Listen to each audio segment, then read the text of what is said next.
Hello everyone! So, sobrang lakas ng ulan dito. So, as I promised doon sa post ko na share ko sa inyo kung ano yung ginawa ko, na na-reach ko yung amount na yon, na earnings na yon in just 4 days.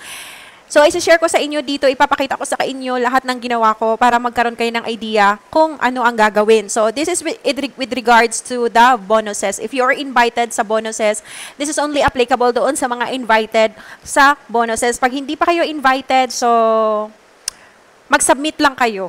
Mag-submit lang kayo ng application for bonuses. And then, kahit na on process pa yung application ninyo, mag-upload na kayo ng mag-upload ng mga pictures with text messages. So, to cut the story short, I started with $18.54 earnings.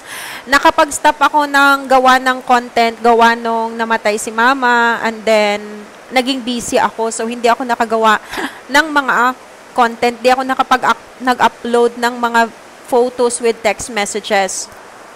So, ito yung pinakaunang pictures ko na may text messages na umabot ng 973 na react.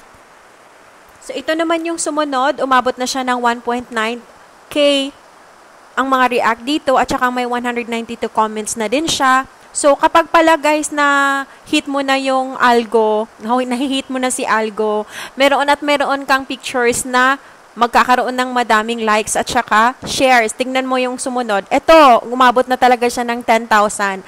So, ito yung kaya kung mapapansin niyo sa mga photos ko, paulit-ulit po yung aking caption, it's because yan po yung mabenta sa akin. So, depende po yun sa inyo. So, umabot po ako na may isang akong picture na may text message na umabot siya ng $24. So, ito po yun. Until now, nag-generate pa po siya ng income kasi running pa po at marami pa pong nagko-comment at nag-share. So guys, technique ko lang po sa inyo kung gusto ninyo na tumaas pa yung earnings ninyo. Ito po yung ginawa ko. Sa bawat po may magme-message, magko-comment po sa pictures na yan, nire-replyan ko po. Hanggang umabot po ako sa point na nagagalit na si tatay sa akin at na-VV na ako. As in, hindi na ako makapag-comment. Gawa nung paulit-ulit at na-spam po ako. So, wag nyo lang din pong gawin yung mga ganon. Pero babalik naman siya after 30 minutes, ganoon. Pero umabot talaga ako sa point na nagkaroon ng spam. Pero hindi naman V talaga yon. Hindi naman naaapektuhan yung earnings mo doon.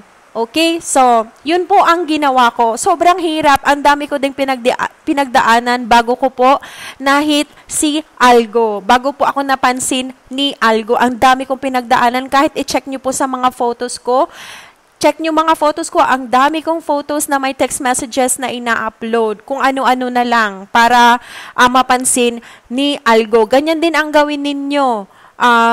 Wag po kayong sumuko kasi may pera po talaga dito. Tignan nyo, $70.67. Magkano na yan? Nasa 3,000 something na yan, 'di ba? Sino magbibigay sa inyo yan? 'Di ba? Wala namang magbibigay sa atin. Kaya sinishare ko po ito sa inyo. Kaya po kung mapapansin niyo, lagi ko po talagang pinapakita yung income ko kasi gusto ko po talaga na pati kayo mahikayat na gumawa din ng content kasi may pera po talaga dito.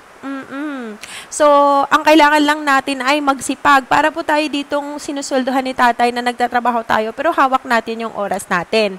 Ganon. 'Di ba? So, yan na po yung earnings natin, 70.67.